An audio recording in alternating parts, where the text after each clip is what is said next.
बाबा देवादिदेव महादेव की कृपा से आप और हमको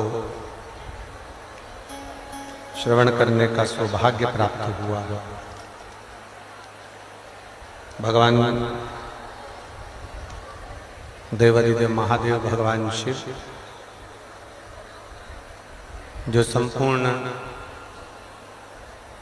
विश्व का कल्याण करने वाले हैं, संपूर्ण जगत का उद्धार करने वाले हैं, ऐसे बाबा देवादिदेव महादेव जिनकी पवित्र शिव महापुराण की कथा सिरसा हरियाणा की ये पवित्र भूमि तारा बाबा जी की कुटिया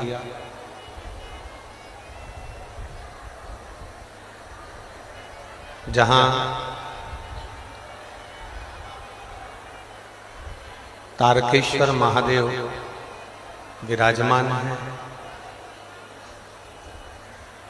ऐसी पवित्र भूमि पर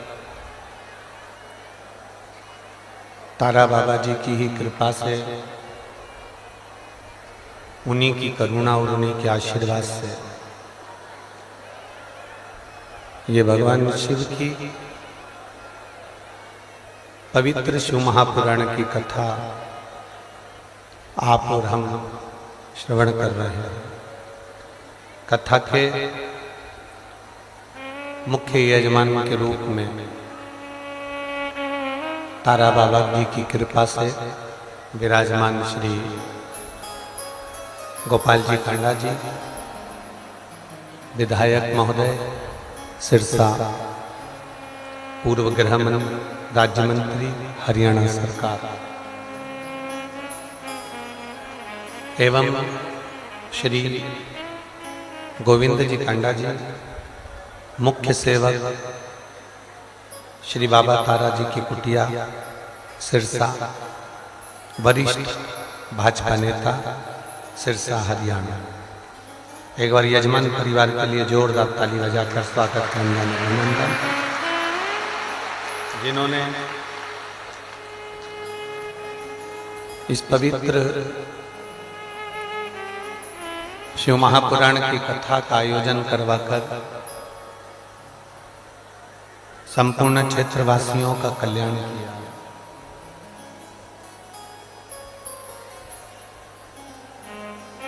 मृत्यु लोक में जन्म ले लिया, जन्म हो गया, आप और हम मृत्यु लोक में आ गए, मृत्यु लोक में हमारा जन्म हो गया, मृत्यु लोक में हम पहुंच गए। पर मृत्यु लोक में जन्म लेने के बाद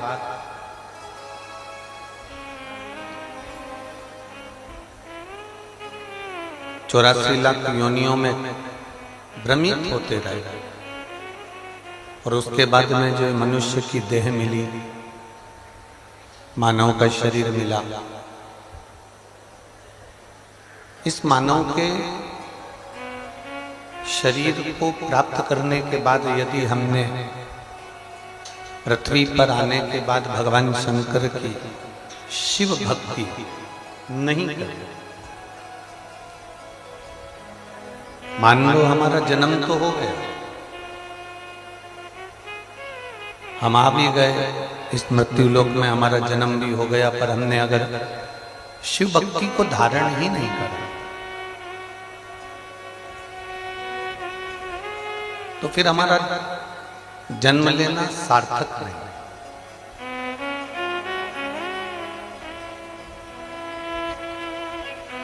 अब जिससे आप सरल भाषा में समझें, आप किसी के यहां दिल्ली में गए, भटिंडा गए, जयपुर गए, लुधियाना गए, कहीं पर भी आप गए और जिससे मिलने के लिए गए और वही व्यक्ति आपको नहीं मिला, जिससे मिलने के लिए आप पहुंचे और वही व्यक्ति अगर आपको नहीं मिला, वो व्यक्ति यदि आपको नहीं मिलता है तो आपका जाना तो फिर व्यर्थ है। फिर मन में सोचोगे कि मैं इतनी दूर से आया, मैंने 500 रुपये खर्च भी करे, 200 रुपये खर्च भी करे, इतना गाड़ी का धक्का भी खाया, और इतना धक्का खाने के बाद मैं यहाँ पहुंचा और उसके बाद में मुझे जिससे मिलना था वो मुझे मिला ही नहीं। मुझे जिससे मिलना था वो मुझे मिल ही नहीं पाया।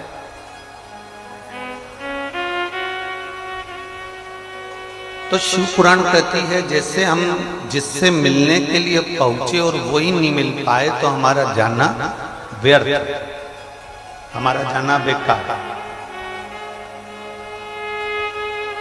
जिसके लिए हम गए और वही नहीं मिला तो हमारा जाना बेकार। फिर हम क्यों गए? उसी तरह शिव पुराण की विद्येश्वर संहिता भी कहती है जैसे हम किसी से मिलने गए और वो नहीं मिला तो हमारा जाना उसके घर बेकार है। उसी तरह 84 लाख योनियों में 83,99,999 योनियां काटने के बाद जो ये 84 लाखवें नंबर की योनि मिली है मनुष्य की, और इस मनुष्य को योनि पाने के बाद पृथ्वी पर आने के बाद हम यदि शंकर से नहीं मिल पाए तो हमारा पृथ्वी पर आना व्यर्थ है।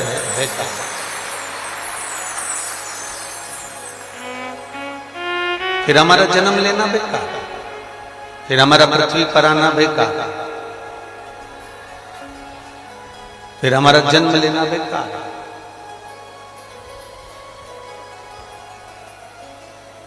इतनी 83,99,999 योनियां काटते काटते काटते काटते यहां पहुंचे।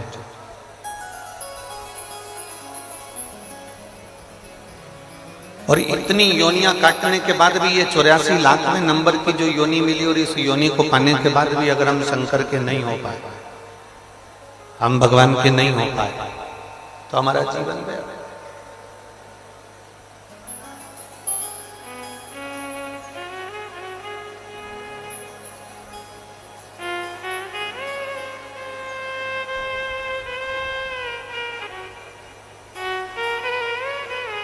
अंगद देव जी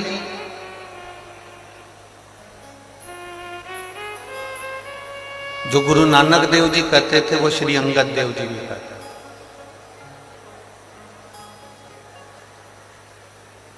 गुरु नानक देव जी की वाणी को अंगद देव जी ने भी अपनी भाषा में उसको कहा।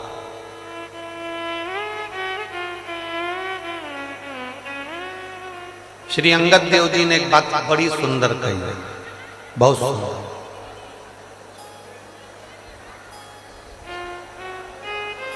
गुरु नानक देव जी जिस बात को कहते रहे, जिस बात का वर्णन करते रहे,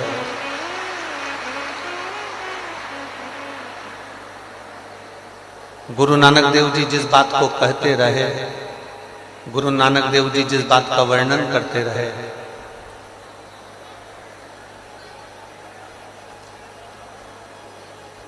उस बात को श्री अंगद देव जी ने बड़ी सुंदर भाषा में कहा है, बड़ी सुंदर भाषा। श्री अंगद देव जी कहते हैं कि जब जंगल में कहीं आग लगती है, जब जंगल में कहीं बहुत अग्नि लग जाती है, जंगल में आग लग जाती है,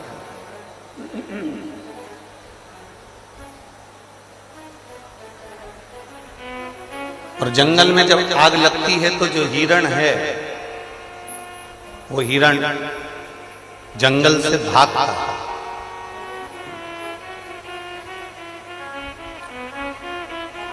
अंगद देव जी कहते हैं कि जो जंगल में आग लगी और आग लगी तो हिरण भागा, हिरण किसी दूसरी ओर नहीं भागता, हिरण भागता है तो जहां नदी है, तालाब है, बावड़ी है, सरोवर है, वहां हिरण भागा। गुरु नानक देव जी के शब्द को गुरु नानक देव जी की वाणी को श्री अंगद देव जी कहते हैं कि हिरण जंगल में आग लगने पर भाग रहा है और वो भागते भागते भागते भागते पानी को ढूंढ रहा है। वो पानी के करीब में जा रहा है, पानी को, और फिर वो जब पानी के करीब में पहुंच जाता है, पानी के पास में पहुंच जाता है, तो हिरण को संतुष्टि हो जाती है कि अब मैं जंगल में कितनी भी आग लगी हो, मैं पानी के करीब में आ गया हूं, अब मुझे तकलीफ नहीं होगी क्योंकि मेरे नजदीक में पानी है, मेरे नजदीक में पानी है, अब मुझे तकलीफ नहीं होगी। श्री अंगद देव जी कहते हैं कि हिरण आग लगने पर पानी को ढूंढता है, पानी की ओर जाता है, उसी तरह अंगद देव जी कहते हैं गुरु नानक देव जी की वाणी को कि जब भीतर अहंकार की अग्नि लगी हो, क्रोध की अग्नि लगी हो, वासना की अग्नि लगी हो, तृष्णा की अग्नि लगी हो, तो श्री अंगद देव जी कहते हैं उस समय पर हमको संत की, गुरु की वाणी को ढूंढना चाहिए और गुरु के पास जाना चाहिए। कहीं हमें शिव पुराण की वाणी को ढूंढ लेना है, कहीं गुरु नानक देव जी की वाणी को ढूंढ लेना है, कहीं नामदेव जी महाराज की वाणी को ढूंढ लेना है, कहीं संतों की वाणी को ढूंढ लेना है, कहीं सदगुरु की वाणी को ढूंढ लेना है। जब हम किसी सदगुरु, संत, साधु, सन्यासी, तपस्वी, साधक, उपासक के करीब में चले जाते हैं तो हमको फिर भय नहीं।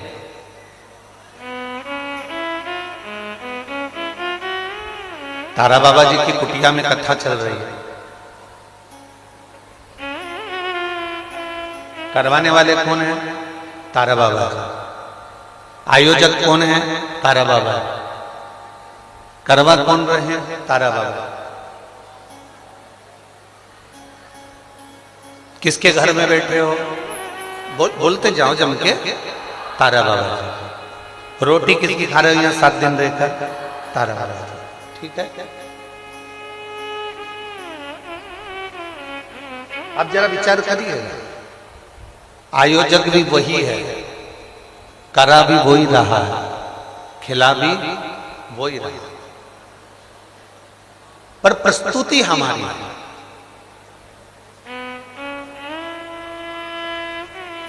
दिख हम रहे हैं, वो दिखता नहीं है।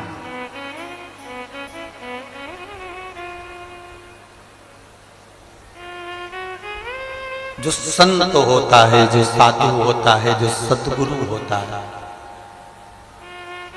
वो सम्मुख में नहीं आता, वो पीछे से टेका लगा कर कह देता है कि लो जाओ, तुम्हारा ये काम हो जाए, जाओ तुम पहुंचो, तुम्हारा ये कार्य हो जाए।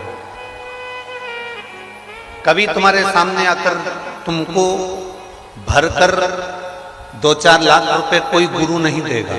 बहुत अच्छे से सुन लेना जरा, बहुत समझदारी की कथा है। कोई गुरु, कोई संत, कोई साधु, कोई सन्यासी, कोई तपस्वी, कोई साधक, कोई उपासक अपनी तिजोरी में से 2-4 लाख रुपए निकालकर तुमको कभी नहीं देगा, कभी भी नहीं देगा। क्यों? क्योंकि गुरु, संत, साधु तुमको भिखारी नहीं बनाना चाहता, वो तुम्हें मेहनत करना सिखाएगा और मार्ग बता देगा कि वहां चल। तुम सेठ बन जा, तो यहां से बठिंडा चले जाना, तू जा यहां से दिल्ली चले जाना, तू यहां से नोएडा चले जाना, तू यहां से गुड़गांव चले जाना, तो लुधियाना चले जाना, तो जयपुर चले जाना, वहां जाकर ये कर लेना। गुरु कभी अपनी तिजोरी में से धन नहीं देगा, कभी भी, क्योंकि दे देगा तो तुम्हें लालच बढ़ जाएगा, फिर तुम कुछ काम करने के लायक नहीं बचोगे। अगर उसने धन दे दिया ना तो तुम किसी काम के नहीं बचोगे, किसी काम के नहीं।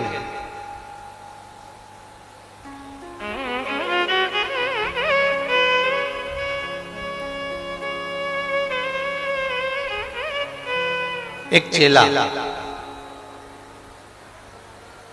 हम पहले इस कथा को बोल चुके हैं, तो उसमें आपके स्मरण में रहा होगा, उसके स्मरण में हमको आएगा। एक चेला, उसकी बहन की शादी है, और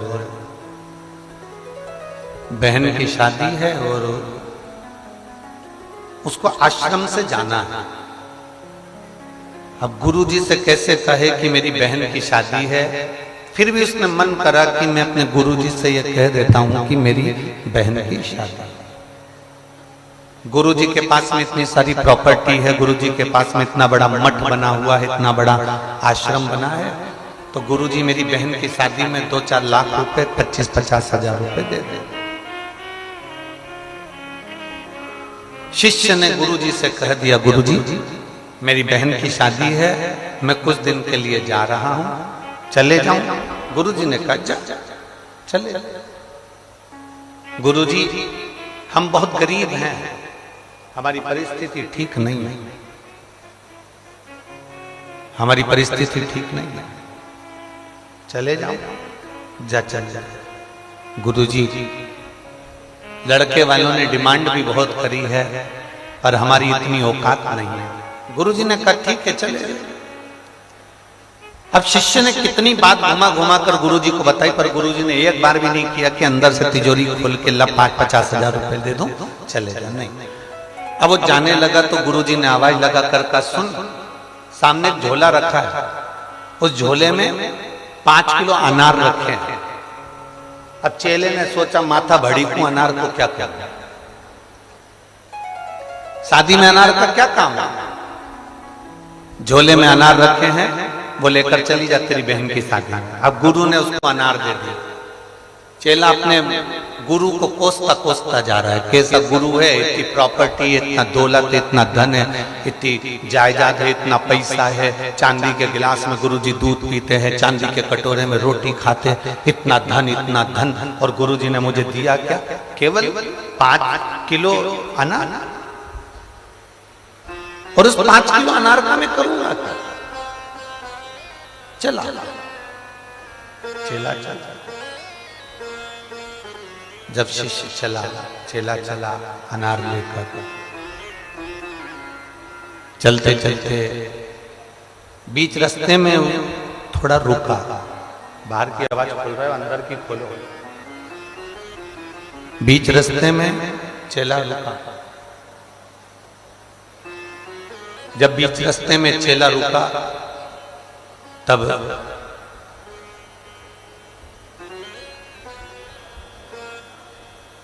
एक राजा बीमार पड़ गया था। और राजा जब बीमार पड़ा तो वेद जी ने उसको देखा था, डॉक्टर ने उसको देखा था, और वेद जी ने कहा था कि इसको जो दवा दी जाएगी वो दवा अनार के रस में दी जाएगी। इसको जो दवा देना है वो अनार के रस में देना है, अनार के रस। राजा ने अपने नगर में अनार दिखवाया, पर अनार मिला। राजा ने सब दूर खबर पहुंचाई कि कहीं अनार मिले तो देखो, उसमें मुझे दवा लेना, उसमें मुझे औषधि लेना। अनार नहीं मिला। दूत ढूंढते ढूंढते राजा के सैनिक जंगल में पहुंच गए। जंगल में ये व्यक्ति सो रहा था, शिष्य सो रहा था, और उसके पास में झोले में अनार रखे थे, और उसने वो अनार लेना चाहा, उसने वो अनार मांगा। शिष्य ने कहा, ये मेरे गुरुजी ने दिया है, मेरी बहन की शादी के लिए गिफ्ट है। अरे राजा बीमार पड़ा है, लाओ ये हमको दो। नहीं नहीं नहीं, ये मेरी बहन की शादी के लिए गुरुजी ने गिफ्ट दिया है, मैं नहीं दे सकता। राजा के सैनिकों ने उससे अनार लिए, राजा को दिए, दवाई ली, राजा ठीक हो गया। राजा ने कहा, अनार कहां से लाए थे? का एक लड़का था, बहन की शादी में जा रहा था, ये अनार उसके पास मिले। राजा ने कहा, उसको पकड़ कर लाओ। शिष्य को पकड़ कर लेकर आए, राजा के सामने लाकर खड़ा करा।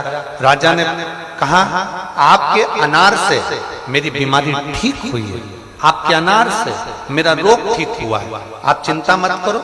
आपके अनार ने और आपने मेरे पुत्र जैसा काम किया है, इसलिए अब आपकी बहन नहीं, इस राजघराने की बेटी है, उसकी शादी मैं करूंगा। उसकी शादी मैं करूंगा।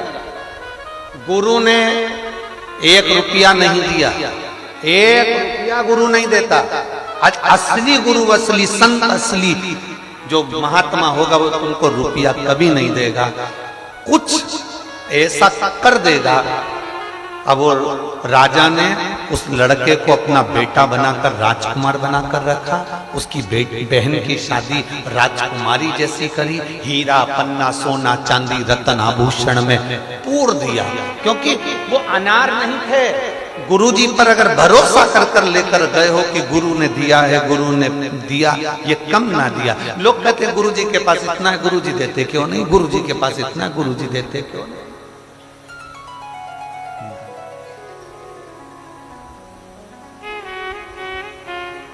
गुरु धन नहीं देता कभी भी, संत सदगुरु कभी धन नहीं देगा।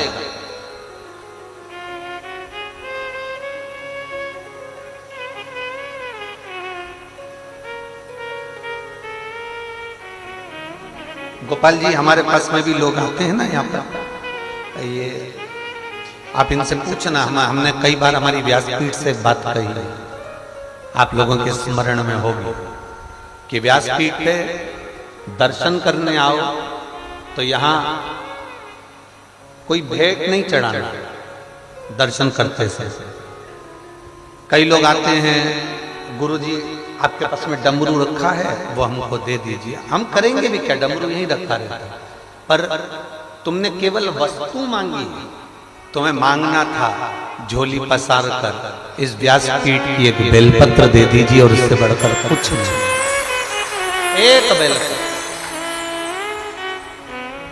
एक बेलपत्र का फल क्या होता है, एक बेलपत्र का स्वरूप क्या होता है, एक बेलपत्र का कीमत क्या है।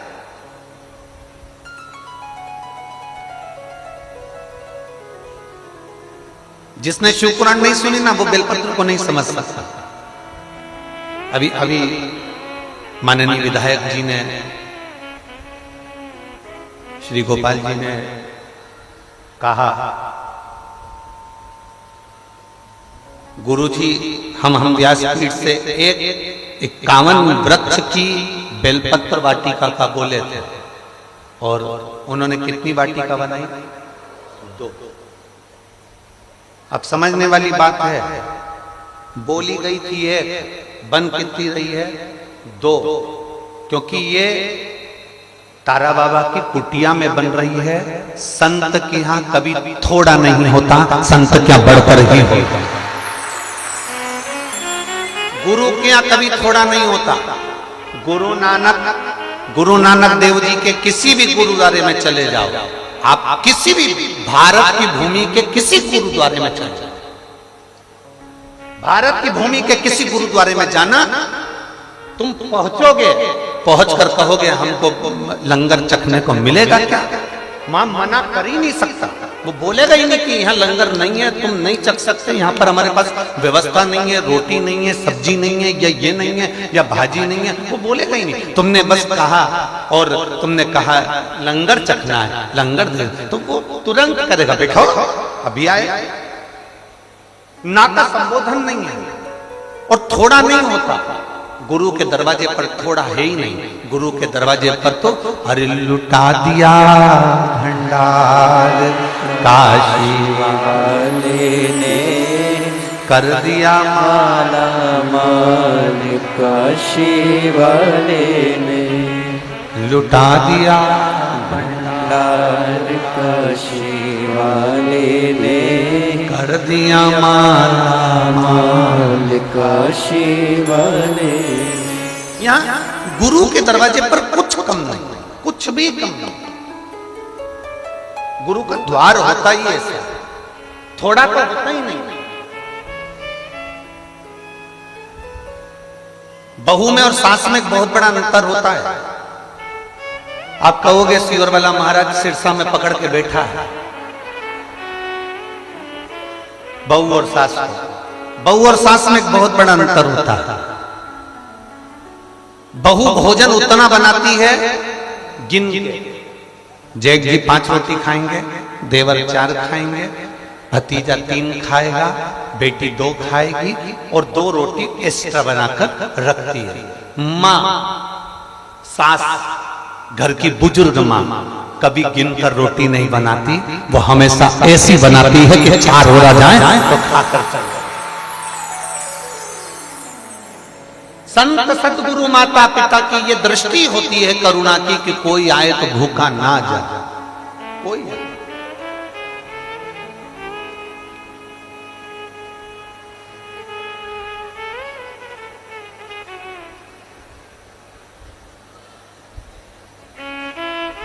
जो दिल से पुकारता है वो दिल से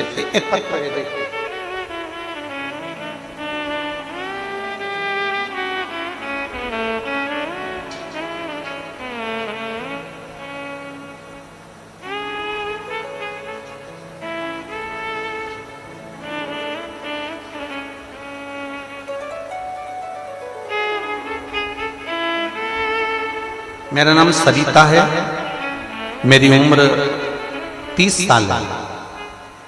मैं छापरोली जिला बागपत उत्तर प्रदेश की रहने वाली हूँ। कहीं बैठी हूँ आप ही? श्री शिवाय नमस्ते। मेरा नाम सरिता है, मेरी उम्र 30 साल है। मैं छापरोली जिला बागपत उत्तर प्रदेश की रहने वाली हूँ। गुरुदेव, मैं बाबा का क्या वर्णन करूं। 11 फरवरी 2023, इससे पहले मैंने कभी शंकर जी के मंदिर में नहीं गई और कभी भोलेनाथ जी को एक लोटा जल समर्पित नहीं किया। पिछले साल जनवरी में मेरी तबीयत खराब हो गई और मुझे बहुत तकलीफ होने लगी। जब डॉक्टर को दिखाया ना गुरुदेव, तो मालूम पड़ा कि मुझे 3rd स्टेज का कैंसर हो गया। और कैंसर भी साधारण नहीं था गुरुजी, आंतों का कैंसर था, पूरे शरीर में वो कैंसर फैल चुका था। मेरी शादी को 12 साल हो गए हैं और मेरे 2 बेटे हैं। अचानक इतनी बड़ी बीमारी जानकर मुझे सदमा सा लगा। मैंने सबसे पहले अपनी बहन को फोन किया। आपकी बहन आई है क्या? नहीं आई। मैंने सबसे पहले अपनी बहन को फोन करा। उसने मुझसे कहा कि तू चिंता मत कर, अगर 3rd स्टेज का भी कैंसर है ना तो भोलेनाथ जी पे भरोसा जरूर रखना, चिंता मत करना। वो सियोर वाला महाराज कहता है कि घबराना नहीं चाहिए, शिव पर भरोसा करो, दवाई खाओ, सब कुछ करो, पर शंकर पर भरोसा टूटने मत देना। मेरी माता के मेरे पिताजी, जब मैंने कथा श्रवण करी तो मैंने मेरे पिताजी को सीहोर भेज दिया और सीहोर में भेजकर वहां से कंकर और रुद्राक्ष दोनों बुलवा लिया। रुद्राक्ष को पानी में गला देती, शिवजी को जल चढ़ा देती, कुंदकेश्वर महादेव के नाम से उसको पी लेते, शंकर जी पे चढ़ी हुई बेलपत्र को खाती, शंकर जी का स्मरण करती, शिव मंदिर में झाड़ू पोछा लगा देती, पूजन कर देती। तुरंत एक और झटका दिया। मेरे पति और ससुराल वालों ने मेरा इलाज करवाने से मुझे मना कर दिया कि ये 3rd स्टेज का कैंसर है, बचना तो है नहीं, तो इलाज क्या कर रहा है। तब लगभग 1 साल हो गया। 1 साल में मायके में ही रही और मेरे महादेव की सेवा करती रही। मेरा भाई मेरा सहायता करे। हम 6 बहन और 1 भाई हैं। मेरे भाई ने मुझे दिल्ली के सबसे बड़े अस्पताल में, मैक्स अस्पताल में मेरा इलाज करवाना चालू करा। डॉक्टर ने मेरे भाई को कह दिया और मेरे सामने ये कह दिया कि ये बचेगी नहीं, इसका 3rd स्टेज का जो कैंसर है वो पूरे शरीर में फैल चुका है, दवाई करा रहे हो पर उसका कोई फायदा नहीं होगा, 10% भी बचने के चांस नहीं है, इसको ले जाओ। हम बाबा पर छोड़ दिए और फिर हमने बाबा को ही समर्पित कर दिया। एक लोटा जल चढ़ाती, रुद्राक्ष का पानी पीती, शिव जी का जो कंकर लाए थे उसकी पूजन करती, मंदिर में घंटों सेवा करती। बाबा का मैं क्या गुणगान करूं। मेरे बाबा ने ऐसी कृपा कर दी कि आज मैं पूर्ण तरह से ठीक हूं और बाबा को नमन करने के लिए एक बेलपत्र ले जाओ, आ जाओ, एक बेलपत्र ले जाओ। मैं पूर्ण तरह से ठीक हूं और मैं बाबा को नमन करने के लिए। ये कृपा शिव कर सकता।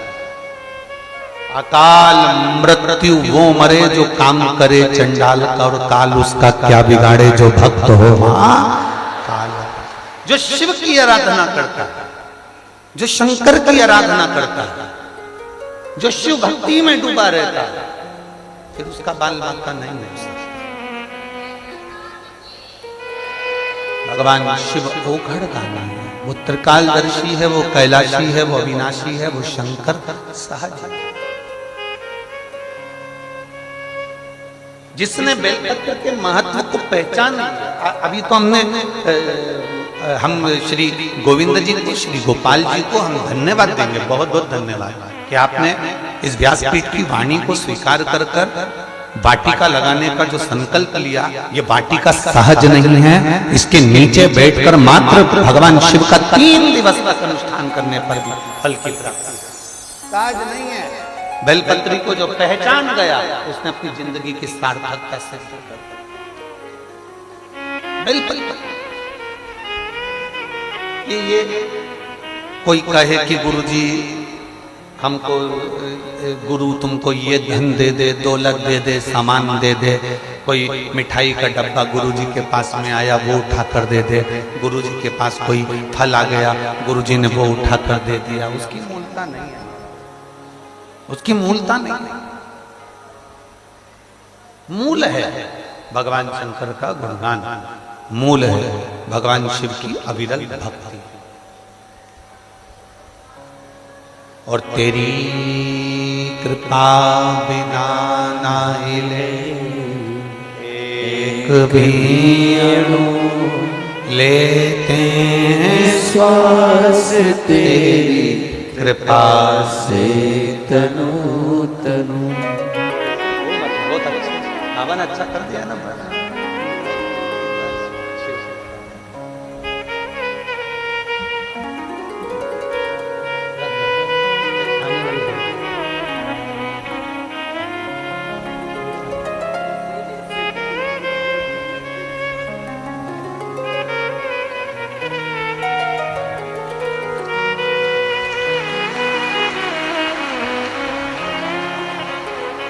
तेरी कृपा बिना ना हिले एक भी अणु, लेते हैं श्वास तेरी कृपा से तनु तनु।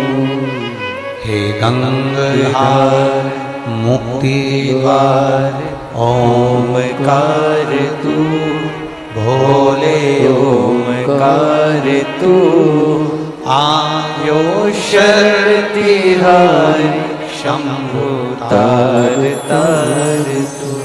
बखान क्या करूं मैं राहों के ढेर का, चपटी भभूत में खजाना कुबेर का। हे गंगाधार मुक्ति द्वार ओमकार तू, भोले ओमकार तू, आयो शरण तिहारी शंभु तार तार तू। जो पहचान गया गुरु धन नहीं देगा, कोई संपदा नहीं,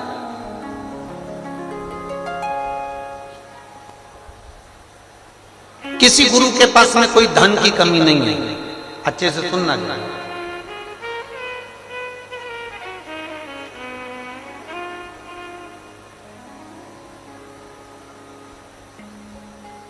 किसी गुरु के पास में कोई संपदा की कमी नहीं, कोई वैभव की कमी नहीं, कोई धन की कमी नहीं, कोई सत्ता की कमी नहीं, पर गुरु नहीं देगा। गुरु नहीं, क्योंकि वो आपको भिखारी नहीं बनाना चाहता। धन दे देगा, थोड़े दिन चलेगा, फिर आप मांगने आ जाओगे, गुरुजी बहुत दुखी हूं। गुरुजी फिर दे देंगे, तुम फिर मांगने आ जाओगे। गुरु भिखारी नहीं बनाना चाहता, गुरु भिक्षुक नहीं बनाना चाहता। मेरा शंकर भी ऐसा है, मेरा शिव भी ऐसा।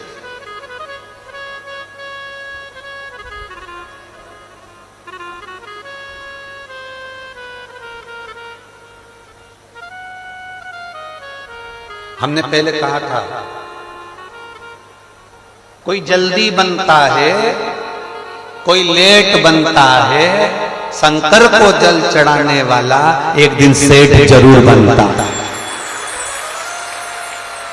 हम पहले कहे, कोई जल्दी बनता है, कोई लेट बनता है, थोड़ा समय लग सकता है, थोड़ी तकलीफें ज्यादा आ सकती है, थोड़ा कष्ट जिंदगी में आ सकता है, पर एक दिन सेठ।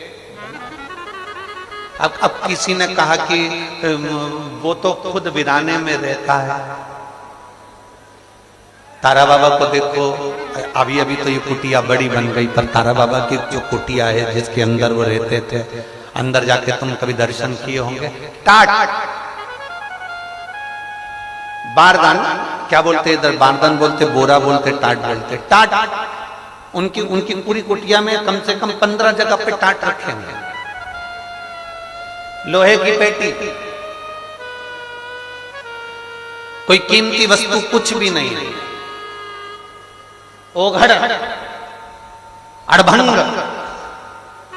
जैसे शिव रहते हैं वैसा वो रहते हैं। लोग कहते हैं शिव जी के पास में तो कुछ भी नहीं है, शंकर जी के पास में ना बहुत सारा धन दिखता है, ना कोई वैभव दिखता है, ना कुछ दिखता है, कुछ भी नहीं है शंकर जी के पास। फिर ऐसा क्या है? मंगलवार का व्रत करते हो, तुमने हनुमान जी का व्रत करा, मंगलवार का व्रत करा, तुमने मंगलवार का व्रत करा, कितने भी व्रत कर लो, शुक्रवार का व्रत कर लो, शनिवार का व्रत कर लो, गुरुवार का व्रत कर लो, रविवार का व्रत कर लो, चतुर्थी का व्रत कर लो, तीज का व्रत कर लो, एकादशी का व्रत कर लो, प्रदोष का व्रत कर लो, तुम्हारी मर्जी पड़े जिसके व्रत कर लो। पर एक एक पुराण को उठाकर देखना, किसी पुराण में तुम्हें ये नहीं मिलेगा कि तुमने जिस भगवान का व्रत करा उसने तुमको दिया। नहीं, जिसका भी व्रत करोगे, व्रत तुम किसी का भी करो, पर पृथ्वी पर रहने वाले, फल देने वाले तो केवल एक देवाधिदेव महादेव हैं, फल वही देते। शनिवार का व्रत करोगे तो शनि महाराज को पहले भगवान शंकर को कहना पड़ेगा, मेरा भक्त व्रत कर रहा है मेरा, आप मृत्यु लोक के देवता हो, इनको देना पड़ेगा। वैकुंठ में अगर तुम जाके व्रत करते ना तो भगवान वैकुंठ अधिपति दे देते, पर पृथ्वी पर व्रत कर रहे हो तो पृथ्वी के देवता को पूछ कर देना पड़ेगा। तिरुपति में भगवान वेंकटेश भी अगर आकर बैठे तिरुमाला में तो पहले भगवान शंकर से पूछा, क्या मैं तिरुपति में आकर बैठ जाऊं तिरुमाला में? जब भगवान शंकर ने कह दिया तब वो तिरुमाला में आकर बैठे। नाथद्वारा में श्रीनाथ जी, नाथद्वारा में श्री जी बाबा आकर बैठे तो उन्होंने एक लिंग जी से पूछा, क्या मैं यहां आकर बैठ जाऊं? तब बाबा ने कह दिया कि तुम बैठ, मना ना, बैठो।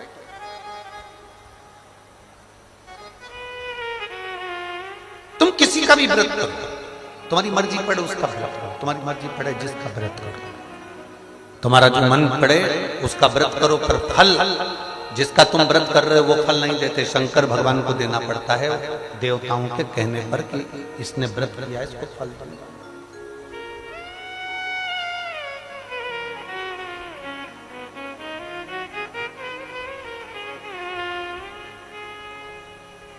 जिसने पहचान लिया, शंकर भगवान को जो जान गया, उसने, एक महिला बैठी है यहां पर, सुमन गोदारा, पति का नाम है अनिल गोदारा, हरियाणा के हिसार,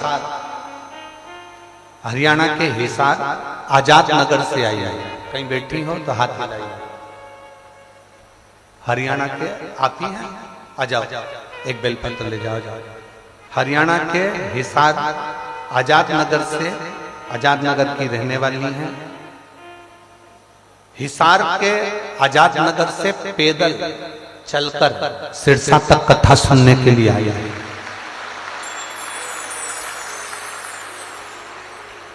पैदल चलकर आई।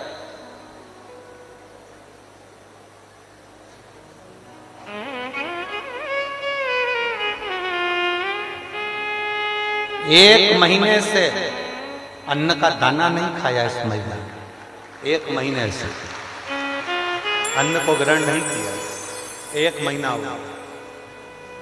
केवल बाबा के भरोसे चलकर कुछ बाबा से विनती करी थी, उसने स्वीकार कर ली। कथा सुनने के लिए दिल से, कहीं नजदीक में हो और मैं जाऊं बिना। गोपाल जी, कई पत्रों में ऐसा लिखा है लोगों ने, ये भक्तों ने, कि कई माताओं ने पत्रों में लिखा है कि कई माताओं ने पशुपति व्रत सिरसा में कथा हो जाए उसके लिए भी करें। कई माताओं ने पशुपति व्रत कि सिरसा में कथा हो।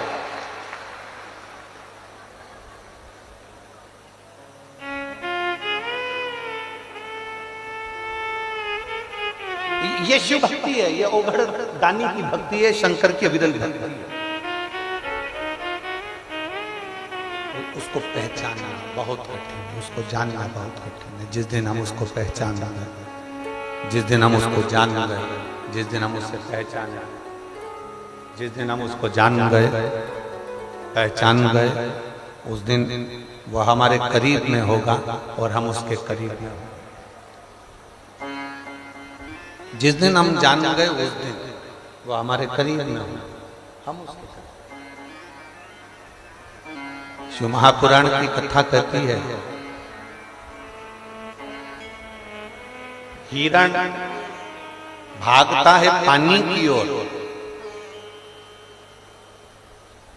और मनुष्य को भागना चाहिए संत सद्गुरु की वाणी की।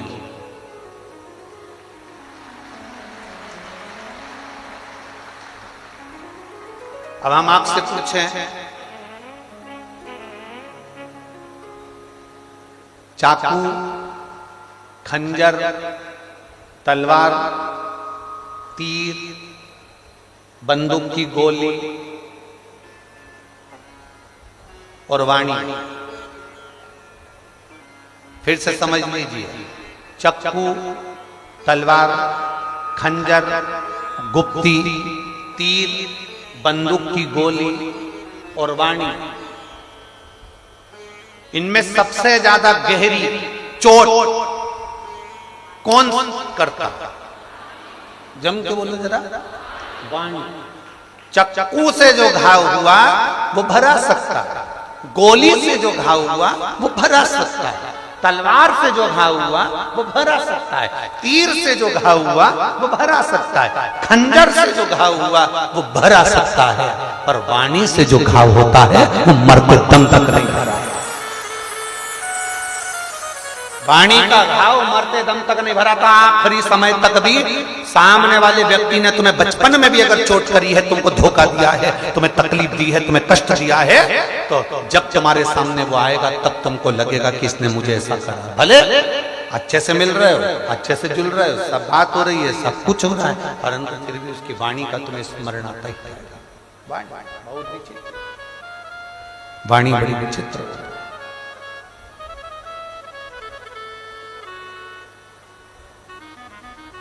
खंजर से तेज चलती है। इसीलिए आप लोगों से हमने बार बार कहा कि हिरण पानी की ओर जाए, तुम गुरु की, शिव पुराण की, संत की, साधु की वाणी की ओर जाए, तुम वाणी की ओर।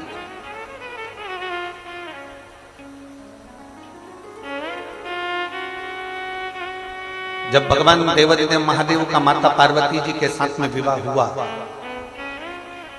शिव जी का जब माता पार्वती जी के साथ में शादी हुआ, शादी होने के बाद माता पार्वती जी ने शंकर भगवान की वाणी पर ही विश्वास किया।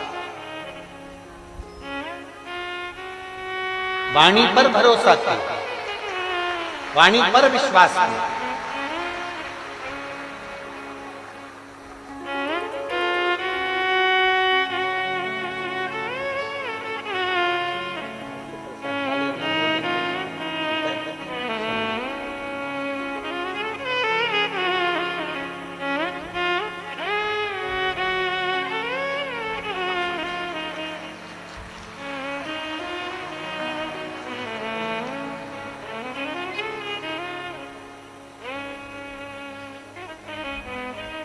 शिव की वाणी का भरोसा बड़ा प्रबल है, और जिसने शंकर की वाणी का भरोसा रखा है,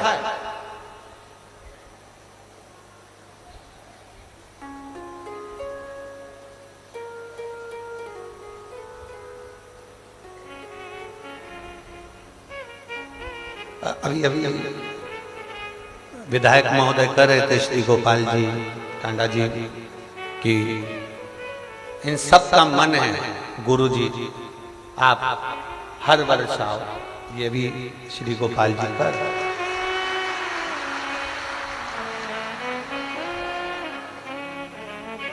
हमारा और तुम्हारा कोई बैर नहीं है, हो कोई हमारी तुम्हारी दुश्मनी नहीं है कि हम नहीं है, पर हमने एक बात अपने जीवन में हमेशा उतारी है, वो आज भी कहते हैं, आहों में असर होगा, घर बैठे बुला लेंगे। आप भगवान शंकर की भक्ति करो, भजन करो, कीर्तन करो, स्मरण करो, शिव जी को एक लोटा जल चढ़ाते रहो। जितने बाबा की कुटिया में बैठे और जितने आस्था चैनल पर कथा सुन रहे हो, जितने फेसबुक यूट्यूब पर कथा सुन रहे हो, जितने तारा बाबा की कुटिया में कथा सुन रहे हैं, जितने रोड पर, कल कोई ने एक लेटर भेजा था, उस लेटर में लिखकर भेजा था कि जितने तारा बाबा की कुटिया के अंदर हैं उतने गोविंद जी ने बाहर रोड पे बड़े बड़े माइक लगा रखे हैं, दुकानों के अंदर भी लोग बैठे हैं, दुकानों के अंदर भी बैठे हुए हैं। तो जितने रोड पर बैठे हैं, जितने तारा बाबा की कुटिया में बैठे हैं, जितने आस्था चैनल पर कथा सुन रहे हैं, जितने फेसबुक यूट्यूब पर कथा सुन रहे हैं, इतना ध्यान रखना, तुम्हारा विश्वास जब दृढ़ होगा, तुम्हारा विश्वास जब पक्का होगा, और मेरा भोलेनाथ तुम सबकी झोली जब भर देगा तो अगले साल हो सकता है फिर बुला लेगा। विश्वास की दृढ़ता होना,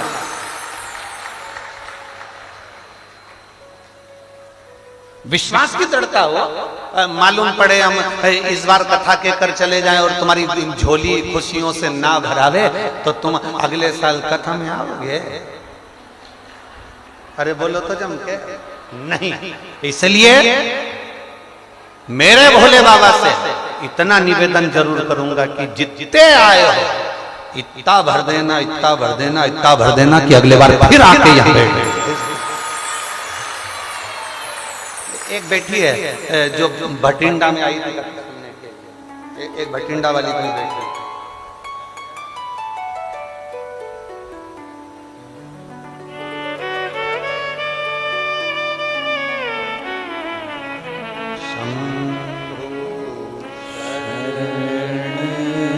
पड़ी मागो घड़ी रे घड़ी दुख काटो, दया करी ने दर्शन आओ, शंभो शरण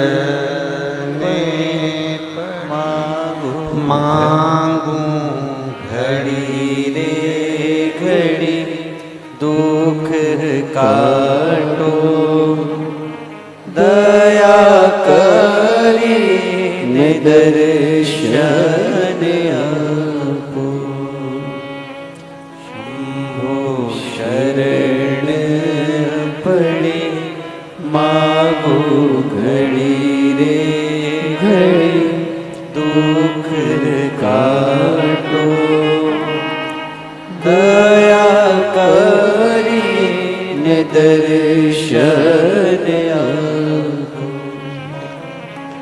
था, जिस पत्र में उन्होंने लिखा था, मैंने भटिंडा की कथा श्रवण की।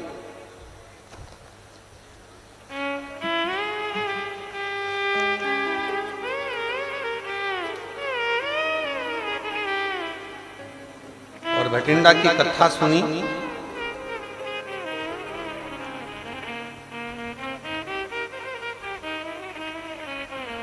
इसमें रख के भेजा था, ठीक है।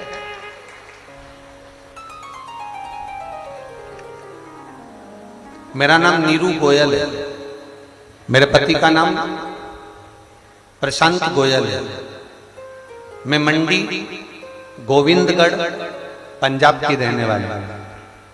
कहीं बैठी हो तो हाथ हिलाइए। हाँ ठीक है, दिख गए। श्री शिवाय नमस्ते। मैं मंडी गोविंदगढ़ पंजाब की रहने वाली हूँ। मेरा मोबाइल नंबर यह है। बाबा के चरणों को नमन करती हूँ। श्री गोपाल जी को, गोविंद जी को साधुवाद देती हूँ, धन्यवाद देती हूँ, जिन्होंने हमारे भाग्य को चमकाने के लिए शिव पुराण की कथा को करवाया।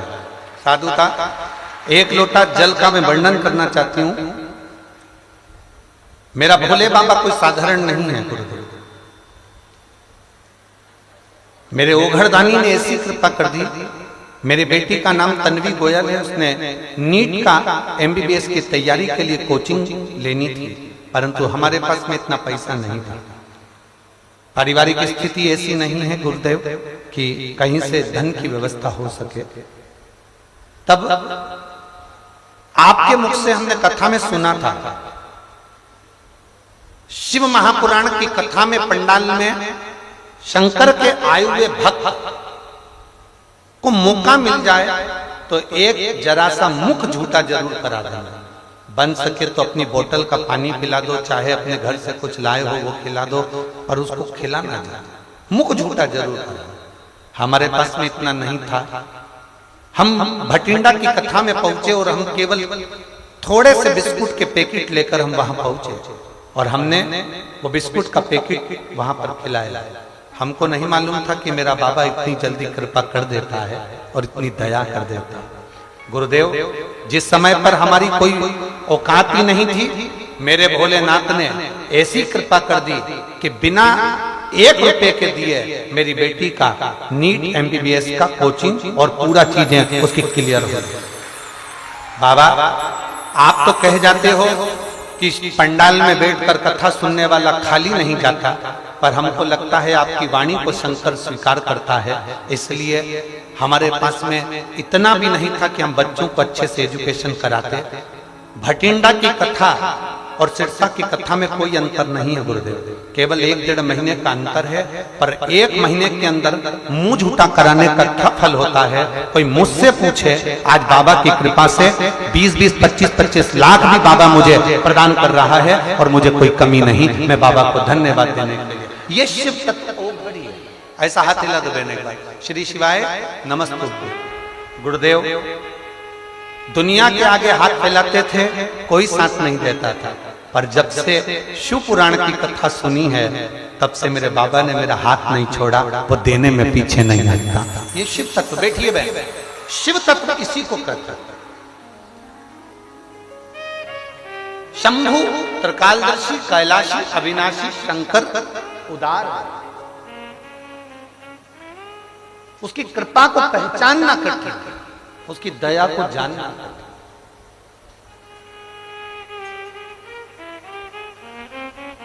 उसमें लिखा बेटी कोचिंग नहीं कर पा रही थी, पर उसके लिए व्यवस्था भी मेरे भोलेनाथ ने करा और वो नीट की कोचिंग करना प्रारंभ कर।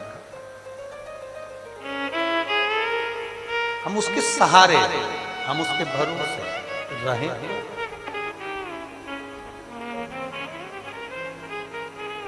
और खाली ना जाता कोई दर से तुम्हारे, खाली न जाता कोई दर से तुम्हारे, मैं भी खड़ी हूँ नली बागे पसारे अपने हृदय से लगा लगा लो गिरा जा रहा हूँ उठा लो उठा भोले अपने दर से अब तो ना टालो गिरी जा रही हूँ उठा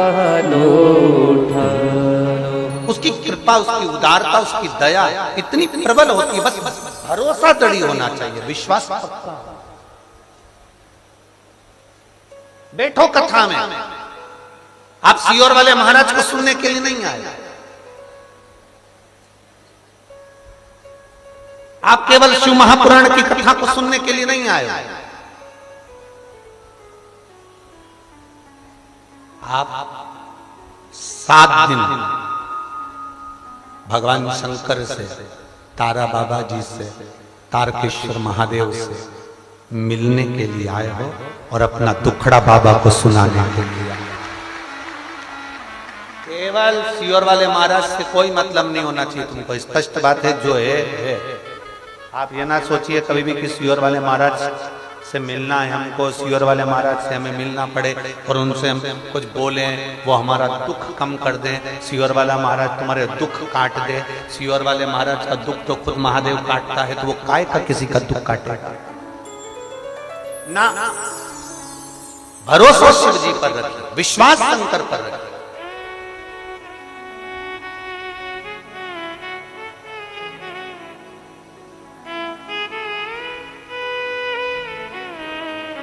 कितना सुंदर एक संवाद है रामचरितमानस का, स्मरण करिएगा जरा।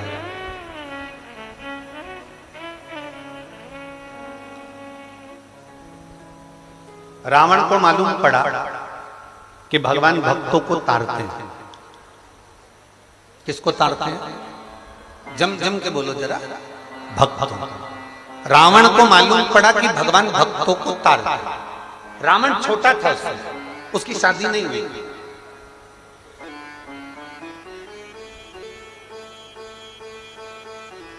अनमैरिड, शादी नहीं हुई, संबंध पक्का भी नहीं हुआ था रावण,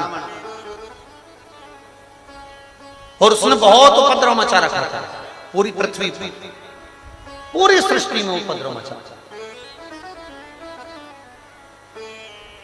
रावण की शादी वादी नहीं हुई थी उस समय, और रावण को मालूम पड़ा कि भगवान भक्तों को ताड़ते हैं, तो रावण को लगा मैंने तो इतना पाप किया है, ऋषियों की कुटिया तोड़ दी, यज्ञ बंद कर दिए, गौ माता को त्राड़ दिया, कई कष्ट दिए दुनिया के लोगों को, मेरे जैसे पापी का उद्धार कौन करेगा?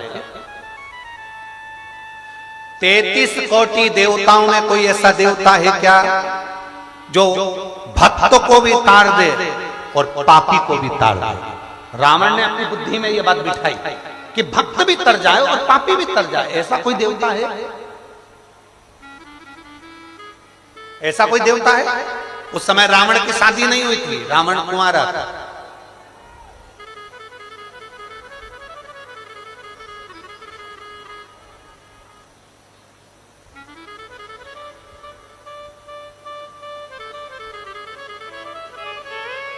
रावण भटकता रहा, उसने सुना भगवान भक्त को ताड़ता है, पर मैंने तो पाप कर्म किया है, मुझे कौन ताड़ेगा? 33 कोटि देवताओं में कोई ऐसा देवता नहीं है जो भक्त को भी ताड़ दे और पापी को भी ताड़ दे। रावण भटकते भटकते भटकते भटकते एक बार मंदोदरी से मिल लिए। शादी नहीं हुई थी, कुंवारे थे उस समय पर, मंदोदरी से मिले, पहली बार मिलना हुआ। मंदोदरी कांटों में से अपने लहंगे को निकाल रही और रावण उसको देखकर ठाके लगाकर हंस रहा।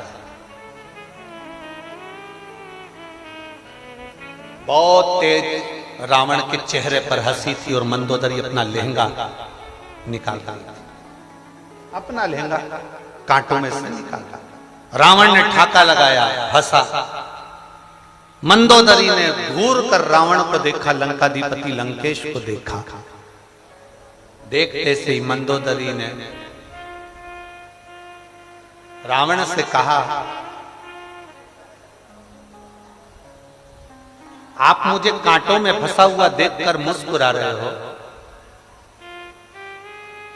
थोड़ी सहायता करोगे तो मेरा ये लहंगा, मेरा ये वस्त्र इस कांटे में से निकल जाए। रावण ने मंदोदरी से प्रश्न किया। शायद दुनिया में शादी करने से पहले लोग 50 प्रश्न करते हैं लड़की से, तुम पढ़ाई क्या करी हो, तुम्हें रसोई घर का सारा काम आता है, तुमने कोचिंग कहाँ करी है, कौन सी कंपनी में जॉब है, तुम्हारी हॉबी क्या है, तुम कितने बहन भाई हो, तुम सिलाई कढ़ाई बुनाई सब जानती हो, तुम कहाँ घूमना पसंद करती हो, तुम्हारे फ्रेंड कितने हैं, तुम मोबाइल पर क्या देखती हो, क्या चलाती हो, क्या करते हो। लड़का लड़की से 50 प्रश्न करता है, लड़की लड़के से 50 प्रश्न करती है। पर शायद पहली बार ऐसा विवाह हुआ होगा जिसमें मंदोदरी और रावण का संवाद हुआ। शायद आपने ये कथा आज तक सुनी कि नहीं सुनी, हमको नहीं मालूम। पर शंकर का भक्त रावण, शिव का भक्त लंकेश मंदोदरी से जब पहली बार मिला, और पहली बार मिलने पर रावण ने मंदोदरी कर रही है, मेरा लहंगा निकालने की जगह तुम हंस रहे हो, ठाका लगा रहे हो, मुस्कुरा रहे हो।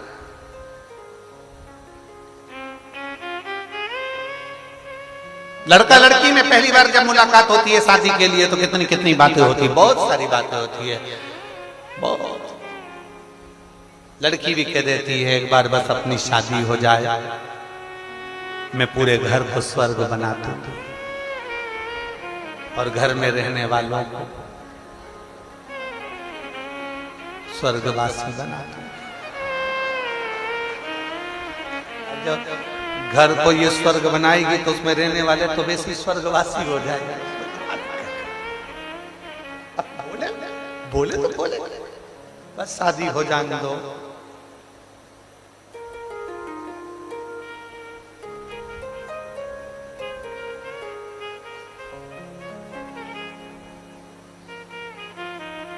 बड़ी विचित्र विचित्र बातें लोग शादी के पहले इतनी बड़ी बड़ी बातें करते, इतनी बड़ी बड़ी बातें, इतनी बड़ी बातें, मैं तुझे राजकुमारी बना के रखूंगा। अब यहाँ इतनी बैठी है बेचारी, कितनी बड़ी बड़ी बात करी थी, मैं तुझे रानी बना के रखूंगा। क्या मालूम था नौकरानी बना के रखूंगा। जरा सा पानी गिरता और चिल्ला के दौड़ते, पोछा तो लिया, झाड़ू तो लगा ले, पोछा तो लगा ले। फिर ये कह देती है मैं तुम्हारे बाप की नौकरानी। कितनी बड़ी बड़ी बात लोग करते हैं।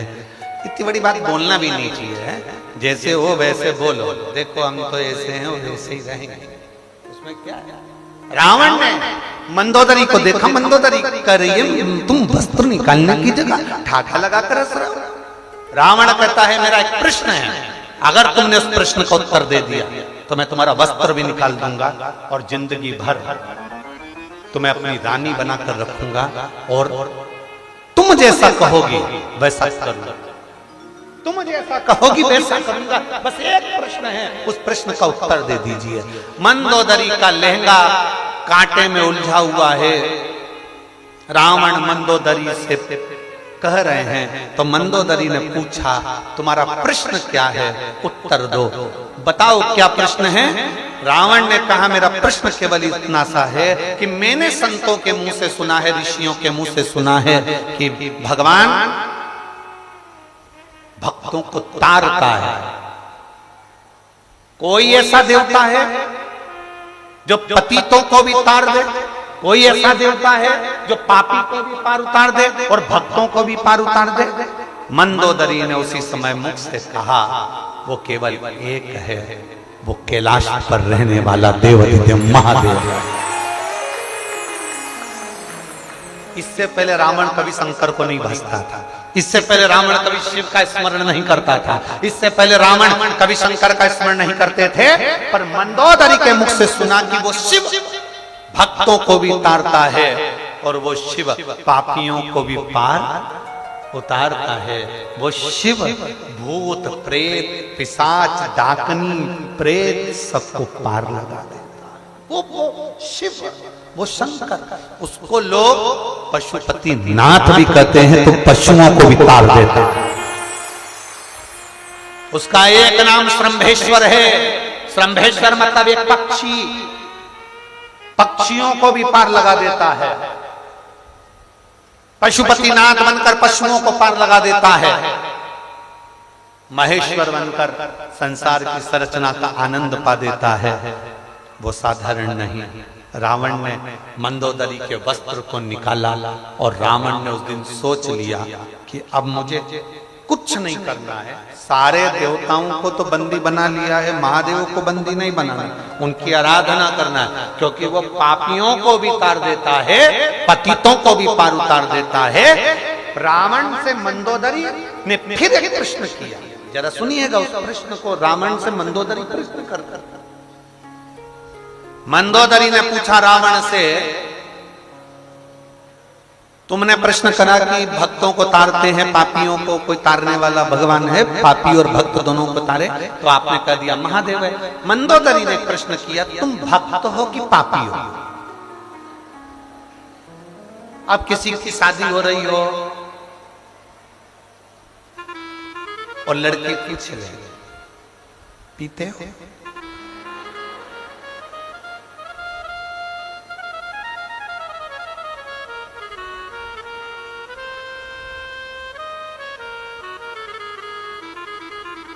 लड़का मुस्कुरा के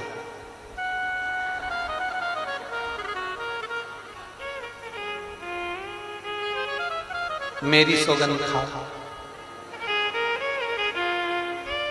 लड़के ने सोचा खा लो, मर भी जाएगी तो दूस दिया जाएगा।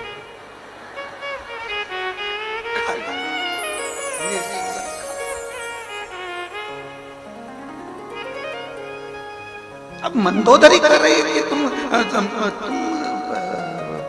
भक्त हो कि पापी हो? तुम भक्त हो कि पापी हो? रावण कहता है, संसार सागर में जितने जन्म लेते हैं वो कौन से पुण्यात्मा होते हैं। मृत्यु लोक में जो जन्म लेता है उसको पृथ्वी पर आकर झूठ बोलना ही पड़ता है, छल करना ही पड़ता है, परिवार को पालने के लिए चलाने के लिए कपट करना ही पड़ता है।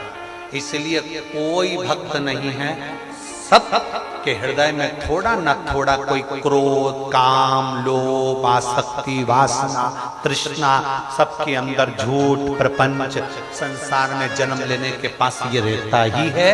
तो संसार में जितने जन्म लेते हैं उसका पाप कर्म तो उसके साथ रहता है। मैं मेरे लिए प्रश्न नहीं कर रहा हूं कि पापी को कौन तार सकता है, मैं तो पूरे पृथ्वी की बात कर रहा हूं कि संसार में रहने वाले मनुष्य से एक न एक बार मृत्यु लोक में जन्म लेने के बाद पाप होता ही है, उसको तारेगा कौन? तो मंदोदरी ने कह दिया केवल एक, हर समस्या का हल एक लोटा, बस एक लोटा जल। अब कोई तुम में से कोई कह दे मैं कभी झूठ नहीं बोली,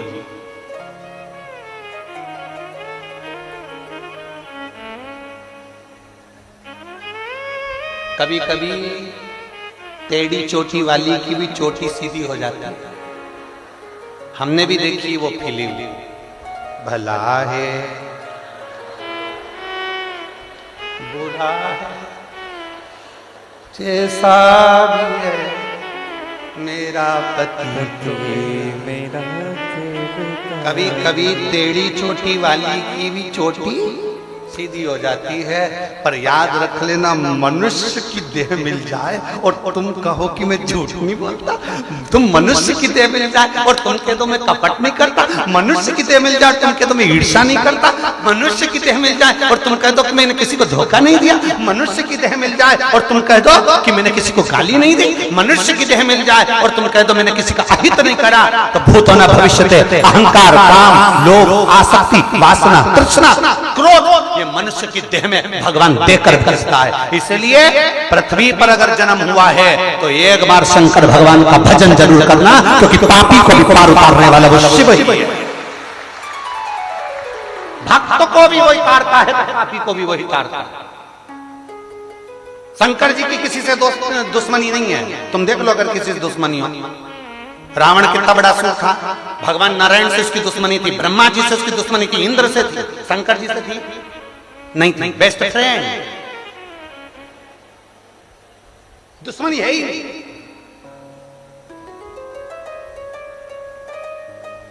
उन्होंने शंकर जी से कहा भी हमारी लंका चलो कैलाश पे से। शंकर भगवान बोले मेरा मन नहीं तेरे यहां जाने। क्यों? मेरी सोने की लंका, उसमें जाने का क्यों मन नहीं? शंकर जी बोले नहीं, मैं नहीं जा सकता, क्योंकि मैं तो अपनी गुफा में अच्छा, पर्वत भी अच्छा।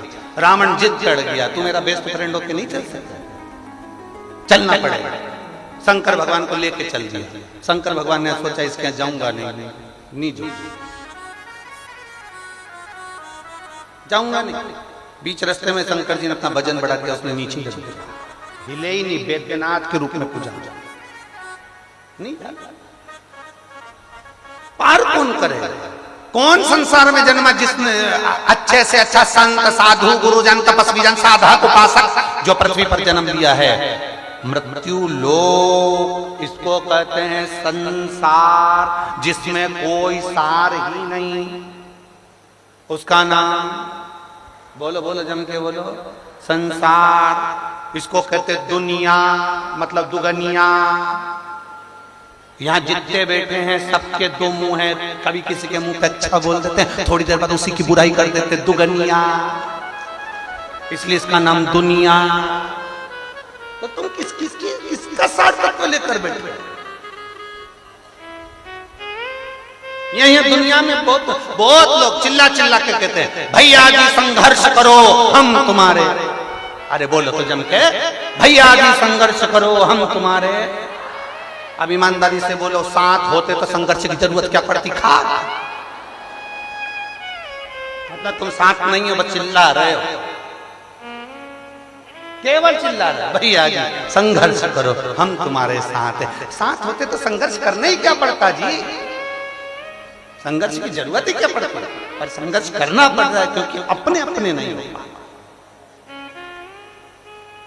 अरे देख लिया संसार हमने, देख लिया सब मतलब के यार हमने, देख लिया झूठा है संसार हमने, देख लिया झूठे नाते झूठे रिश्ते, झूठे नाते झूठे रिश्ते।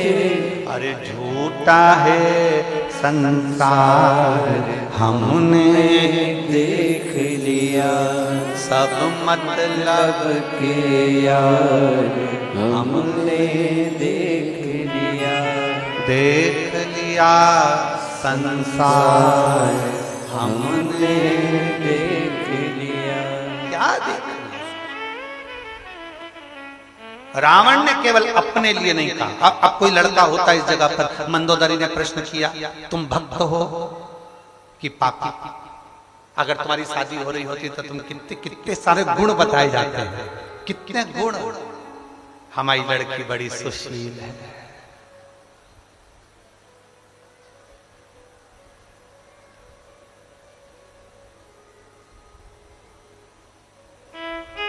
कपड़ा बनाने में हमारी लड़की कपड़ा बनाने में एक नंबर है। समझ जाओ, बहाने बनाने में एक नंबर है। हमारी लड़की सब काम कर लेती है, बेवकूफ भी बना लेती है। हमारी लड़की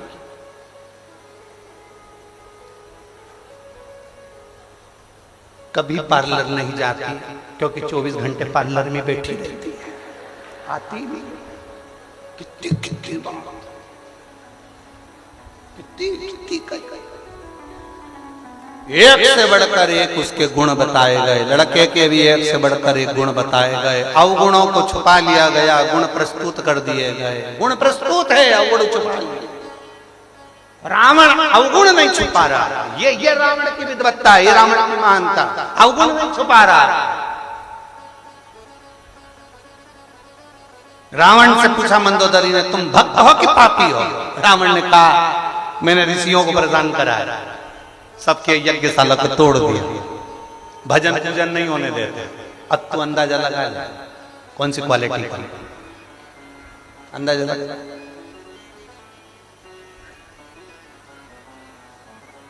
मंदोदरी ने कहा, मतलब तुम पापी हो? तुम पापी हो?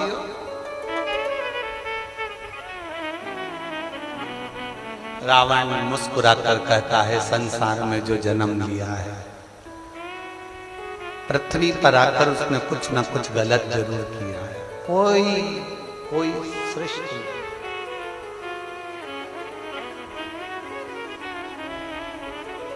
ये संसार कोयला की कोठी, ये संसार कोयला की कोठी, दाग लगे दामन में, मन तू मत पड़ रे उलझन में, मत पड़ रे उलझन में, नर तू मत पड़ रे उलझन में। ये संसार कोयले की कोठी है, कोयला की खान है, जो आएगा थोड़ा ना थोड़ा तो लगेगा ही, थोड़ा ना थोड़ा लगेगा। पाप कर्म व्यक्ति से होगा, तो पापी को भी कौन तार सकता है? मंदोदरी ने फिर कहा, तुम भक्त हो कि पापी हो? रावण ने कह दिया पापी। मंदोदरी कहती है, तुमने क्लियर कह दिया, आपने मेरे सामने अपने पाप को दर्शाया। बस एक काम करना लंकाधिपति, जब महादेव के सामने जाओ, उसको एक लोटा जल चढ़ाओ, तब उसके सामने भी कह देना कि मैं पतित हूं, तू पावन है, पार लगाना तेरा काम है। मैं पापी, तू संभाल।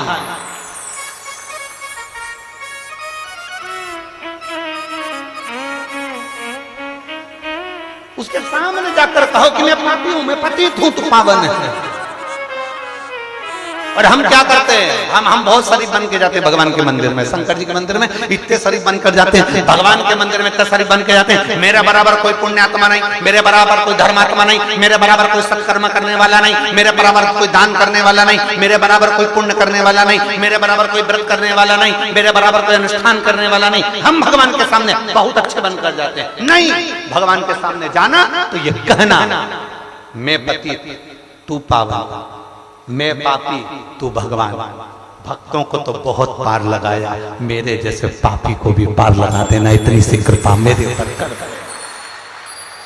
भगवान भी समझ जाएगा कि कितना सत्य बोल रहा है। सत्य बोलने वाले समझ में आते हैं। भगवान के सामने सत्य बोलो, दुनिया के सामने आपकी जगह पर जाने तो तुम बोलोगे भी तो नहीं मानेंगे, कि वो तो समझेंगे झूठ बोल रहे हो। दुनिया के आगे नहीं, परमात्मा के आगे सत्य बोलो। भगवान की शिव महापुराण की कथा में जब बैठो, शंकर के सामने जब बैठो, दिल से कहकर जाना, उससे दिखावे से नहीं, छल से नहीं। यहाँ एक महिला बैठी है,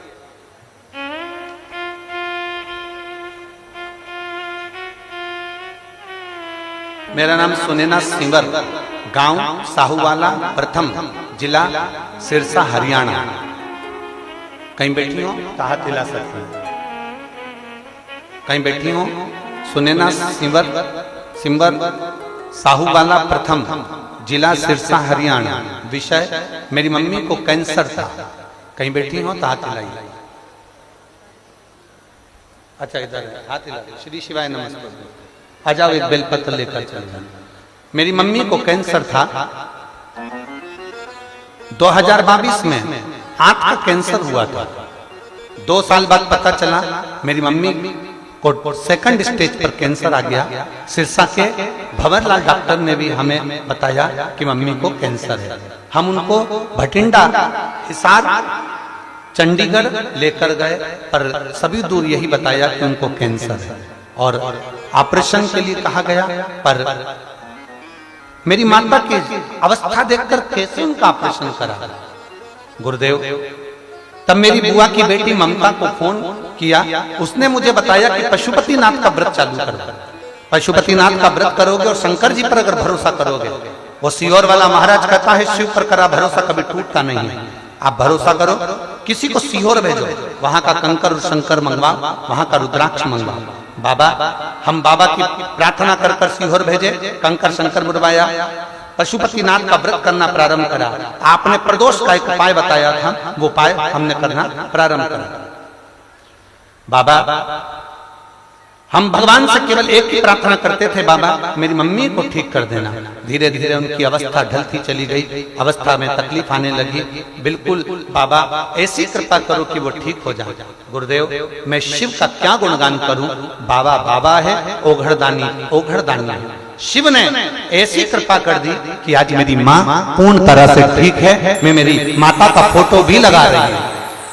एक फोटो उन्होंने उनकी मम्मी का लगाया है जिसमें वो ठीक हैं, और एक फोटो जो उन्होंने लगाया अपनी मम्मी का जिसमें उनके बाल पूरे झड़ चुके हैं और शरीर उनका दुर्बल है, जो उनके पास में गले लगकर बैठी हुई हैं। आप लोग एलईडी पर देख रहे होंगे। एक फोटो जिसमें उनके पूरे बाल जा चुके हैं, पूरा शरीर दुर्बल हो चुका है, और दूसरा फोटो जब वो ठीक हो गई, जब बाबा की कृपा से पूर्ण तरह से ठीक हो गई, ये दूसरा फोटो लगाया गया है। एक फोटो जिसमें वो पूर्ण तरह से रोगी हैं, और दूसरा फोटो जिसमें वो पूर्ण तरह से ठीक हो गई। शिव तत्व की प्राप्ति, ओघड़ शंभु त्रिकालदर्शी कैलाशी अविनाशी को पहुंचे। उसको जानना कठिन है, एक विश्वास जड़ी हुई है शिव के सामने, कभी झूठ ना कहिए। आप जाओ सारे देवताओं के सम्मुख में झूठ बोलोगे चल जाएगा, पर शंकर के कोटले पर, शंकर के मंदिर में, शिव महापुराण में झूठ का काम नहीं है। झूठ सत्यम शिवम, शिव को सत्य प्रिय है।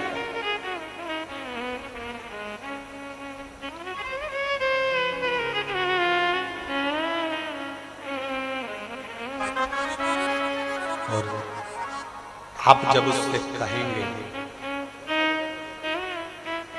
जब आप उससे निवेदन करेंगे, वो स्वीकार करेगा। जब आप उसे पुकारेंगे, स्वीकार करेगा। 50 जगह पर झूठ बोलो, पर शंकर के मंदिर में कभी झूठ मत बोलो। 50 जगह पर झूठ बोलो, पर शिव की शिव पुराण में कभी झूठ मत बोलो। बैठो कथा में, बैठकर जो बाबा से विनती कर सकते हो दिल से कहो। झूठ का काम नहीं है शिवपुरा।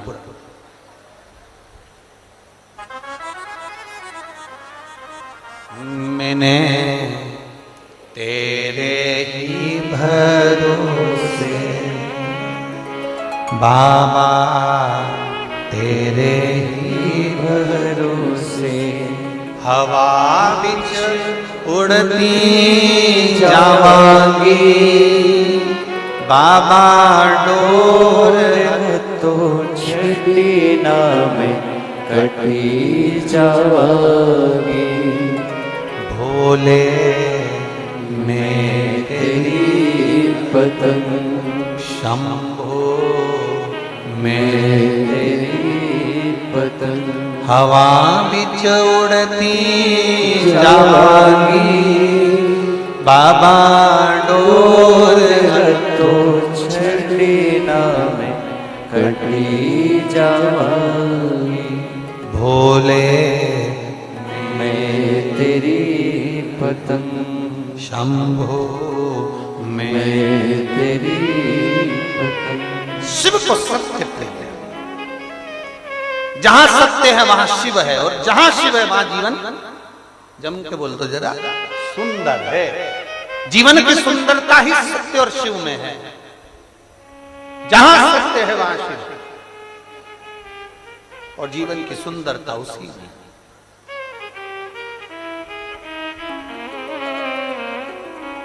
कितना सुंदर कहा है शिव पुराण में। आपके पर्स में 10 रुपए नहीं है, आप शंकर के मंदिर में दर्शन करने के लिए गई हो, शिव पुराण की कथा सुनने के लिए गई हो, आपके पर्स में 10 रुपए भी नहीं, अपनी पड़ोसन पास में है, अपनी देवरानी जेठानी पास में है, शंकर की शिव पुराण के सामने और शंकर के शिवलिंग के सामने आप अपनी पड़ोसन के आगे भी हाथ फैलाना मत। उससे मत कहना कि मुझे 10 रुपए दे, मुझे आरती में चढ़ाना है, मुझे 50 रुपए दे, मुझे पोथी पर चढ़ाना है, मुझे 100 रुपए दे, मुझे मंदिर में चढ़ाना है। दूसरे मंदिर का नहीं कह सकता, पर शंकर की शिव पुराण में और शंकर के शिवलिंग के सामने अपनी पड़ोसन से 10 रुपए मांग कर भी भगवान को मत चढ़ाना। मेरे भोलेनाथ को बुरा लगता है कि जब तेरा बाप बैठा है तो दुनिया से क्यों मांगता है, क्यों मांगता? जब तेरा पिता बैठा है किससे